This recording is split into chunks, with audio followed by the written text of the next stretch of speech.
Hallo mein lieber Freund, in diesem Video setzen wir unsere Suche und unser Fragen fort, ohne jemals stehen zu bleiben. Lass uns beginnen. Im Inneren des Menschen gibt es eine Leere, die kein äußeres Geräusch übertönen kann. Weder Worte noch der Lärm der Gedanken reichen dorthin. Diese Stille bringt manchmal Fragen an die Oberfläche, die man sogar vor sich selbst verbirgt. Warum ist das Leben von Schmerz durchzogen? Warum gleitet das Glück wie eine Brise durch die Finger? Und warum sucht der Mensch unaufhörlich nach einem Sinn? In den Ländern, in denen der Buddhismus entstand, war diese Stille nicht nur ein Gefühl, sondern ein Tor, durch das der Geist der Wahrheit näher kommen konnte. Siddharthas Reise begann genau in dem Moment, in dem sich dieses Tor öffnete. Die heiße, schwere Luft des Gangestals war Siddhartha schon als Kind vertraut. Doch die harten Seiten des Lebens waren sorgfältig von ihm ferngehalten worden. Hinter den Mauern des Palastes aufgewachsen, sah der junge Prinz nur die schönen Seiten der Welt. Alter, Krankheit und Tod, diese unausweichlichen Wirklichkeiten, blieben ihm verborgen. Doch als er eines Tages den Palast verließ und diesen Wahrheiten begegnete, entstand in seinem Geist eine erschütternde Leere. Der menschliche Körper verändert sich, die Zeit vergeht und der Schmerz dringt unweigerlich in das Leben ein. Für Siddhartha war das nicht nur eine Erfahrung, sondern ein Erschüttertwerden. Als er in den Palast zurückkehrte, sah alles anders aus. Die glänzenden Wände, die verzierten Räume, die regelmäßigen Zeremonien, all das schien nun wie ein Schleier, der die Menschen daran hinderte, sich dem Schmerz des Lebens zu stellen. Siddhartha fühlte den Drang, hinter diesen Schleier zu blicken. Die Frage, warum leidet jeder, ließ ihn nicht mehr los. Er verstand, dass er ohne eine Antwort darauf nicht weiterleben konnte. In einer stillen Nacht verließ er den Palast, seine Familie, seinen Titel und all seine Zukunftserwartungen hinter sich lassend. Seine neue Reise war schwer, still und dunkel. Siddhartha suchte verschiedene Lehren auf, unterwarf sich strengen Bedingungen, brachte seinen Körper an die Grenzen, hungerte tagelang, schwieg wochenlang. Doch wie sehr er sich auch bemühte, er fand die Quelle des Leidens nicht. Selbst wenn der Körper zur Ruhe kam, tobte die Unruhe des Geistes weiter. Gedanken stießen aneinander und erzeugten neuen Schmerz. Siddhartha erkannte, dass er den Geist verstehen musste, nicht den Körper, um die Wahrheit zu finden. Eines Tages, als er am Fluss saß und dem Wasser beim Fließen zusah, wurde ihm etwas klar. Das Wasser kämpfte nicht gegen Felsen, es erzwang seinen Weg nicht. Es floss, veränderte sich, passte sich an. Der Mensch müsse den Schmerz ebenso verstehen. Er sah die Bedeutung darin, Extreme zu vermeiden, Genuss nicht zu vergöttern und sich nicht selbst zu bestrafen. Die Natur des Geistes zu verstehen, bedeutete nicht, den Schmerz zu vernichten, sondern die Bindung zu lösen, die den Schmerz festhält. Diese Erkenntnis veränderte seinen Weg vollständig. Als Siddhartha sich unter den Bodhibaum setzte, war er weder Prinz noch Asket. Er war nur ein Mensch, der die Wahrheit suchte. Er versprach sich selbst: Ich werde nicht aufstehen, bevor ich das Wahre gefunden habe. In der Nacht traten die Schatten seines Geistes nach und nach hervor. Wünsche, Ängste, Spuren der Vergangenheit. Siddhartha kämpfte nicht gegen sie. Er ließ sie kommen und gehen. Damit offenbarte sich die wahre Natur des Geistes. Als das Morgenlicht durch die Blätter drang, war Siddhartha nicht mehr derselbe. Sein Geist war nicht länger in ein enges Selbstbild eingesperrt. Der Schmerz war noch da, aber die Bindung, die ihn zu meinem Schmerz machte, hatte sich gelöst. Dieser Moment war sein Erwachen. Von nun an sollte er nicht mehr als Siddhartha, sondern als ein Mensch bekannt sein, der die Wahrheit gesehen hatte. Siddhartha erwachte und das war kein Wunder. Es war wie ein Licht, das der Mensch in sich selbst entzündet. Dieses Licht sollte später den Weg von Millionen Menschen auf der ganzen Welt erhellen. Denn die Wahrheit, die Buddha sah, lautete: Leid ist kein Hindernis des Lebens. Leid ist sein Lehrer. Freiheit beginnt nicht mit Flucht, sondern mit Verstehen. Solange der Mensch an seinen Gedanken festhält, hält das Leiden ihn gefangen. Löst er die Bindung, verliert das Leiden seine Macht. Und genau dieses innere Erwachen bildet den Kern des Buddhismus. Die Zeit nach Buddhas Erwachen war nicht nur der Beginn einer neuen Lehre, sie war zugleich der Schritt in eine Entdeckung, die versuchte, Licht in die dunkelsten Räume des menschlichen Geistes zu bringen. Die Stille der Erwachensnacht machte am Morgen dem klaren Licht einer tiefen Einsicht Platz. Doch damit diese Einsicht Bedeutung fand, musste Buddha den Menschen mitteilen, was er gesehen hatte. Eine Wahrheit wird stärker, wenn man sie teilt. Bewahrt man sie nur in sich, bleibt sie ein Echo im Inneren. In den ersten Tagen nach seinem Erwachen überlegte Buddha still, was er tun sollte. Es gab Momente, in denen er erwog, das Erkannte für sich zu behalten.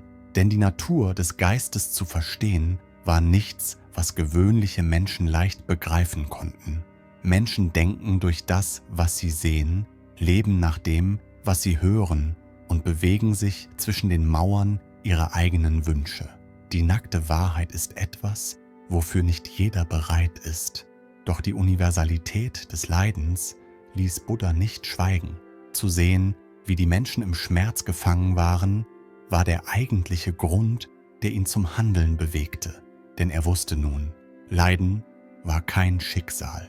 Kurz nach seinem Erwachen machte sich Buddha auf den Weg zu den Ufern des Ganges. Als er den Menschen dort seinen neuen Weg erklärte, entstand eine Lehre von einer Klarheit, die es so zuvor nicht gegeben hatte.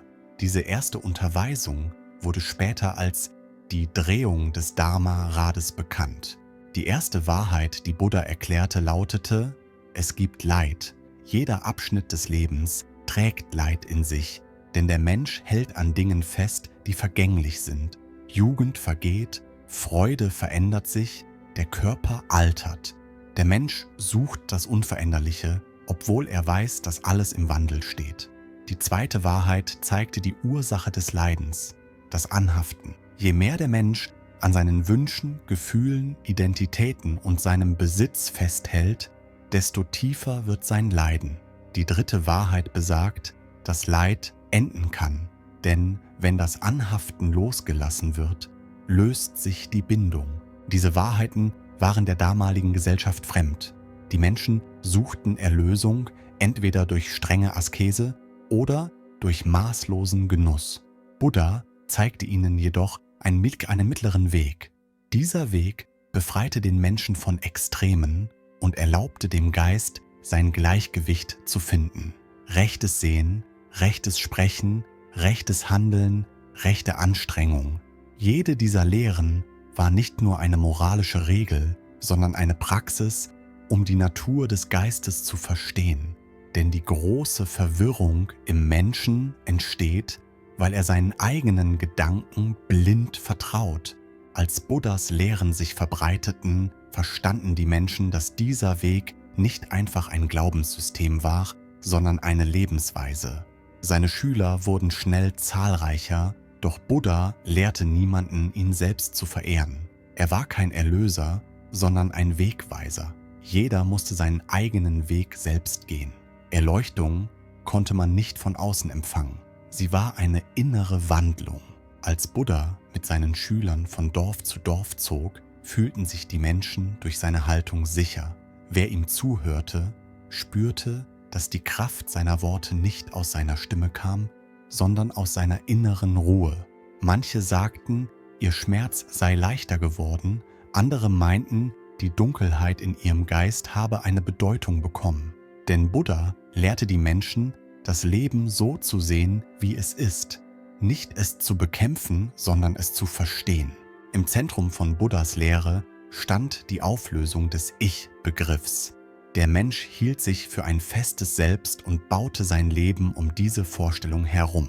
Doch der Geist veränderte sich jeden Tag, in jedem Moment. Gefühle kamen und gingen, Gedanken wandelten sich, der Körper erneuerte sich mit jedem Atemzug. Nach Buddha litt der Mensch, weil er ein unveränderliches Selbst suchte. Das Ich, das ihm wie ein Schatten folgte, war eine Illusion des Geistes. Wenn diese Illusion sich auflöste, löste sich auch die Hand, die am Leiden festhielt. Je weiter sich Buddhas Lehren verbreiteten, desto mehr begann das Kastensystem der damaligen Gesellschaft zu wanken. Für ihn war kein Mensch einem anderen überlegen. Edelmütig war nicht, wer in eine hohe Familie hineingeboren wurde, sondern wer klar handelte und klar dachte. Dieser Gedanke war für die damalige Zeit revolutionär. Zum ersten Mal fühlten Menschen Freiheit außerhalb sozialer Grenzen. Der Wert eines Menschen lag nicht in seinem Titel, sondern in seiner Absicht und seinem Bewusstsein. Wenn der Mensch aufhört, Veränderung als Bedrohung zu sehen, lösen sich die Wurzeln des Leidens, denn nichts wird mehr als dauerhaft angesehen. Als sich Buddhas Lehren verbreiteten, begannen die Menschen, das Leid im Leben nicht mehr nur als eine Last, sondern als ein Zeichen zu sehen. Dieses neue Fenster, das sich im menschlichen Geist öffnete, ließ bei genauer Betrachtung die Schritte einer großen inneren Wandlung erahnen. Denn das, was Buddha lehrte, war nicht nur ein Glaubenssystem, sondern ein Wandel der Wahrnehmung, eine Sichtweise, die die gewohnte Ordnung durchbrach und die Art, wie der Mensch sich selbst und die Welt sah, von Grund auf veränderte. Aus dieser Sichtweise entstanden nach und nach die Konzepte von Beobachtung, Achtsamkeit und innerer Tiefe, Begriffe, die später zum Rückgrat buddhistischer Praxis wurden. Auf seinen Reisen mit seinen Schülern gab es zahlreiche Beispiele dafür, wie diese Lehren in den Alltag hineinwirkten. Eines Tages traf Buddha in einem kleinen Dorf auf eine heftige Auseinandersetzung. Die Menschen schrien einander an, warfen sich gegenseitig Schuld vor. Der Konflikt drehte sich um die Grenze einiger vermischter Felder. Buddha setzte sich schweigend auf einen Stein und beobachtete die Szene. Als er sah, wohin die Gedanken der Beteiligten wanderten, erkannte er, dass der Streit nicht wirklich um die Felder ging, sondern um das endlose Verlangen nach Besitz, das in jedem Menschen schlummerte. Der Konflikt schien äußerlich stattzufinden, doch seine Wurzeln lagen tief im Inneren. Während die Dorfbewohner Buddhas Worte hörten, erkannten sie nach und nach, wie schwer die Last des Mein in Wahrheit war. Für Buddha waren die Dinge, die wir Mein nennen, nichts weiter als vorübergehende Besitzansprüche des Geistes. Je stärker das Festhalten, desto größer die Angst. Je größer die Angst, desto tiefer das Leid. Am Ende beruhigten sich die Menschen, weil sie verstanden, wie ihre eigenen Gefühle sie gefangen hielten. Die Wirkung von Buddhas Lehre zeigte sich hier nicht wie ein Wunder, vielmehr war die stille Wandlung, die ein Mensch erfährt, wenn er seine wahre Natur erkennt, kraftvoller als jedes Wunder. Auf einer anderen Station seiner Reise näherte sich Buddha ein äußerst wohlhabender Händler. Trotz seines großen Reichtums fand der Mann keinen inneren Frieden. Nachts konnte er nicht schlafen, tagsüber war er voller Sorge. »Ich habe alles«, sagte er, »und doch fehlt etwas in mir.« Buddhas Antwort war ruhig und klar. »Was du besitzt, kann deinen Geist nicht sättigen, denn der Geist findet Ruhe nicht durch das Ansammeln, sondern durch das Verstehen.« In diesem Moment begriff der Händler, dass all sein Vermögen die innere Leere nicht füllen konnte. Innerer Frieden war keine äußere Ergänzung, sondern eine innere Einfachheit. Buddhas Lehren wirkten in alle sozialen Schichten hinein und stellten die Grenzen des Kastensystems in Frage. Menschen, die früher zu den untersten Klassen gehörten, galten nun als wertvoll, wenn sie die Lehre verstanden. Für Buddha war nicht die Herkunft entscheidend, sondern die Absicht des Menschen im gegenwärtigen Moment. Ein Händler und ein Bauer trugen dieselbe Verantwortung, sich ihrer eigenen Gedanken bewusst zu sein. Diese Idee war für die damalige Zeit revolutionär, denn erstmals wurden Menschen nicht nach ihrem Stand, sondern nach ihrem Verhalten bewertet. Ein zentraler Bestandteil buddhistischer Praxis war die Achtsamkeit. Achtsamkeit bedeutete nicht, den Geist zum Stillstand zu bringen, sondern zu beobachten, wie er sich bewegt.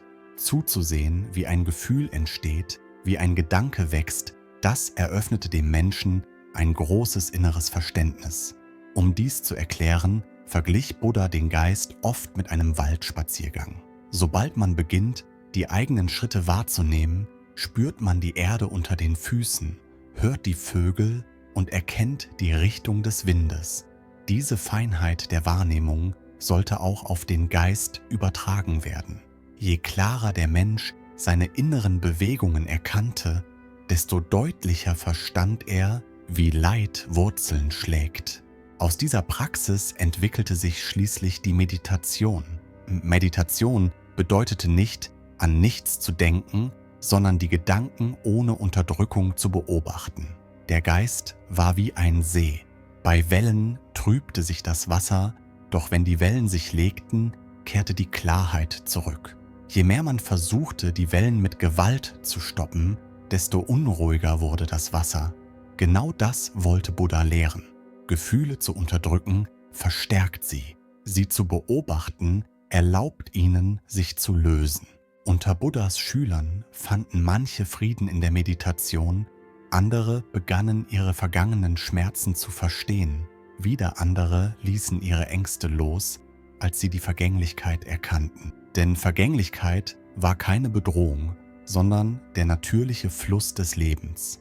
Nichts blieb, wie es war, kein Gefühl dauerte ewig. Akzeptierte der Mensch diese Wahrheit, schrumpfte die Angst vor Verlust und das Verlangen nach Besitz löste sich. Die Wahrheiten, die Buddha auf seinen Reisen lehrte, wurden nach und nach zu einer Disziplin, einem Lebensweg. Seine Schüler trugen nicht nur die Worte, sondern auch die Erfahrung dahinter weiter. In diesem Kern entstand der wahre Geist des Buddhismus.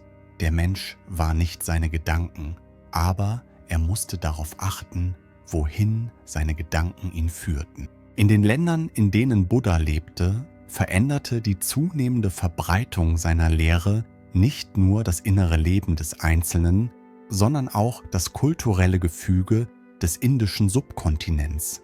Die Spur, die er hinterließ, wurde zu einem Weg, der weitaus beständiger war als die Ordnungen, die kriegerische Könige errichtet hatten. Denn ein Reich zerfällt, sobald seine Macht schwindet. Doch ein Gedanke, der sich im menschlichen Geist verankert, überdauert unabhängig von seiner geografischen Herkunft.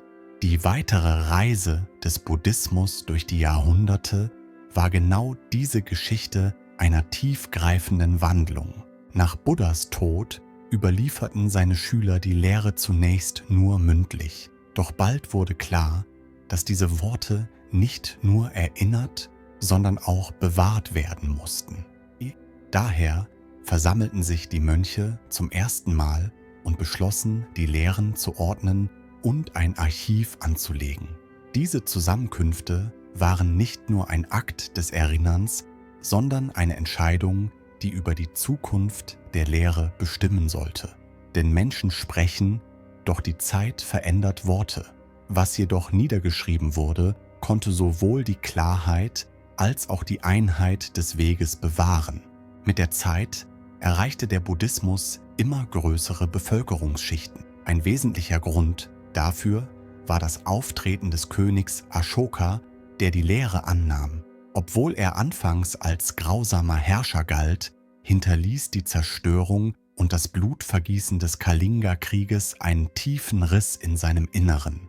Als er auf dem Schlachtfeld Tausende von Toten sah, erlebte er eine Erschütterung, die Siddharthas frühem Erwachen ähnelte. Ashoka hatte auf dem Schlachtfeld keine Macht gewonnen, vielmehr erkannte er, wie trügerisch Macht war.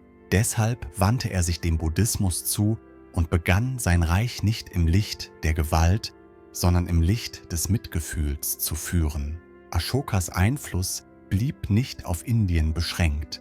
Er entsandte buddhistische Mönche in ferne Länder, wodurch die Lehre in eine weite Welt getragen wurde. So verbreitete sich der Buddhismus von Sri Lanka bis Tibet, von China bis Südostasien. Jede Region verband die Lehre mit ihren eigenen Traditionen, doch der Kern blieb derselbe. Die Ursache des Leidens lag im Geist.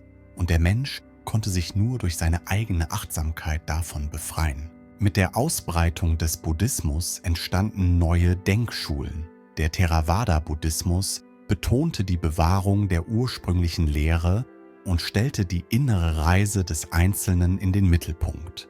Der Mahayana-Buddhismus hingegen erklärte, dass jeder das Erwachen erreichen könne und formulierte ein breiteres gemeinschaftliches Ziel.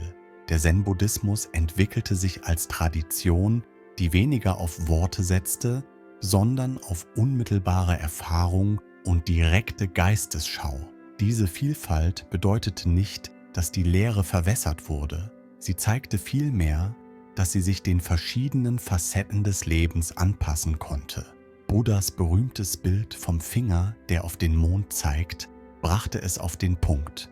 Wichtig ist nicht der Finger, sondern der Mond selbst. Während sich der Buddhismus verbreitete, begannen die Menschen ihr tägliches Leben bewusster zu gestalten.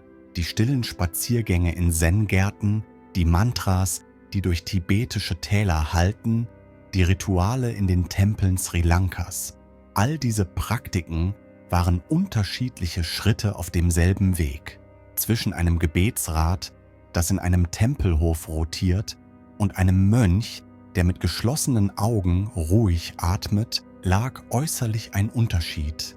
Doch im Inneren verloren diese Unterschiede ihre Bedeutung, denn das Ziel war dasselbe, die Bewegung des Geistes zu verstehen. Einer der tiefsten Punkte, an denen sich die buddhistische Lehre entfaltete, war das Verständnis von Mitgefühl. Mitgefühl bedeutete nicht nur, einem leidenden Menschen Gutes zu tun. Mitgefühl war ein Zustand des Bewusstseins, den ein Mensch sowohl sich selbst als auch anderen entgegenbrachte. Die alte Praxis der Metta, liebevolle Güte, war wie ein Licht, das aus dem Inneren nach außen strahlte. Dieses Licht gewann an Stärke, sobald ein Mensch begann, die Dunkelheit in seinem eigenen Geist zu erkennen.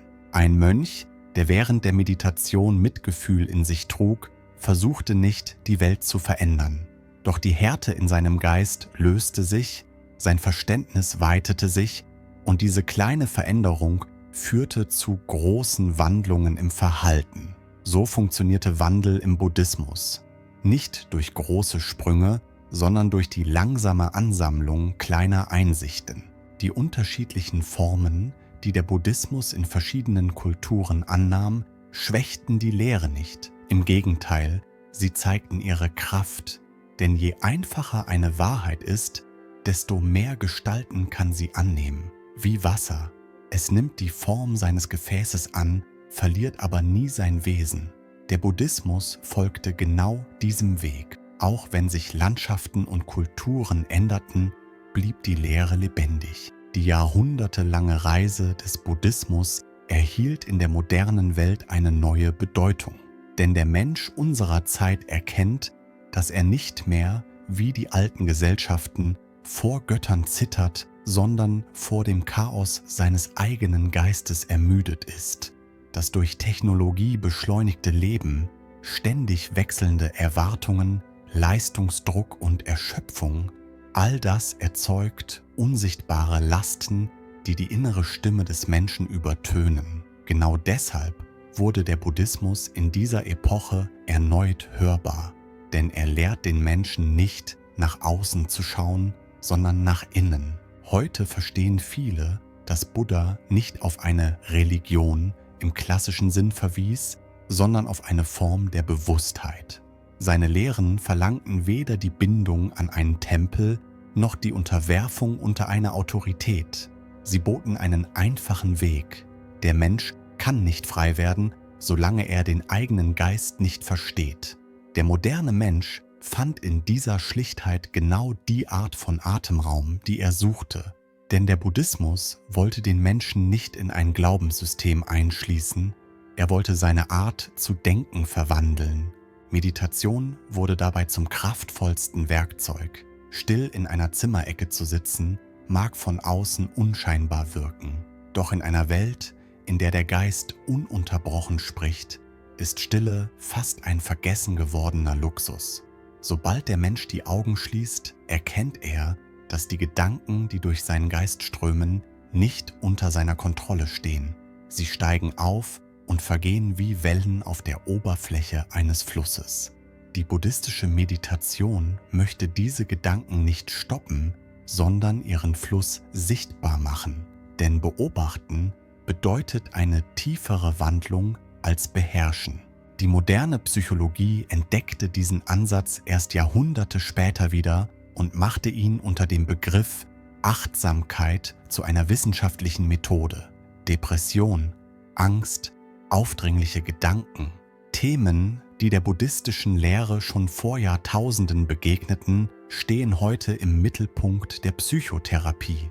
Buddhas Bemühung, den Menschen vom Leid zu befreien, wurde zu einer Brücke zwischen Wissenschaft und Spiritualität. Doch der Einfluss des Buddhismus blieb nicht auf das Individuum beschränkt. Auch im gesellschaftlichen Leben entstand ein neues Bewusstsein. Gewaltfreie Kommunikation, Empathie, Geduld, Umgang mit Wut. All diese Begriffe gehören inzwischen zu den Grundpfeilern sozialer Beziehungen und der mit Gefühl zentrierte Ansatz des Buddhismus bildet dafür einen unsichtbaren Rahmen. Ein Mensch, der nicht mit Wut, sondern mit Bewusstheit reagiert, verändert nicht nur seine eigene Lebensqualität, sondern auch das Gleichgewicht seiner Umgebung. Zudem brachte der Buddhismus neue Antworten auf die großen Fragen der Moderne: Erfolg, Glück, Sinn, Angst, Identität. Menschen begannen Glück nicht mehr als Ergebnis, sondern als Zustand des Erkennens zu verstehen. Im buddhistischen Denken ist Glück kein äußerer Lohn. Es ist eine natürliche Einfachheit, die entsteht, wenn der Geist von seinen Lasten befreit wird. Deshalb fand Buddhas Satz, suche nicht das Glück, versuche zu verstehen, immer mehr Anhänger. Der heutige Mensch lebt in einer Welt, die sich stark von Buddhas Zeit unterscheidet. Doch das innere Chaos ist dasselbe geblieben. Wünsche, Ängste, Abhängigkeiten, Unzufriedenheit, nichts davon ist anders als vor tausenden Jahren. Genau hier liegt die zeitlose Kraft des Buddhismus. Er versucht nicht, die menschliche Natur zu verändern, er hält ihr einen Spiegel vor. Wer in diesen Spiegel schaut, erkennt sowohl seinen Schatten als auch sein Licht. In vielen Ländern der Welt begannen die Menschen, den Buddhismus nicht als Religion, sondern als Reise zu betrachten. Diese Reise beginnt manchmal mit einem stillen Atemzug, manchmal mit dem Klang eines Vogels während eines Spaziergangs, manchmal mit dem Erkennen eines Gedankens und dem Loslassen seiner Wirkung. Die Lehre ist nicht magisch, sie offenbart die Tiefe des Gewöhnlichen. Und wenn der Mensch diese Tiefe erkennt, verändert sich vielleicht nicht die äußere Welt, aber seine Erfahrung der Welt verändert sich. Und vielleicht das Wichtigste, der Buddhismus beginnt mit der Anerkennung, dass Leid ein unausweichlicher Teil des Lebens ist. Doch diese Anerkennung bedeutet keine Kapitulation, sondern Bewusstheit. Sobald der Mensch die Quelle des Leids versteht, muss er sich ihm nicht mehr beugen. Denn Leid ist keine Strafe, es ist ein Hinweis darauf, dass der Weg zur Selbsterkenntnis beginnt. Der einzige Grund, warum der Buddhismus seit tausenden Jahren Bestand hat, ist dieser: Der Mensch vergisst niemals den Ruf der Stille in sich, ganz gleich, wie sehr er sich verändert. Und wer dieser Stille lauscht, findet hinter dem Leiden einen neuen, kleinen Lichtschein. Wir sind am Ende eines weiteren Videos angekommen. Ich freue mich darauf, in den Kommentaren deine Gedanken zu lesen. Bleib bei Verstand und Wissen. Bis zum nächsten Mal.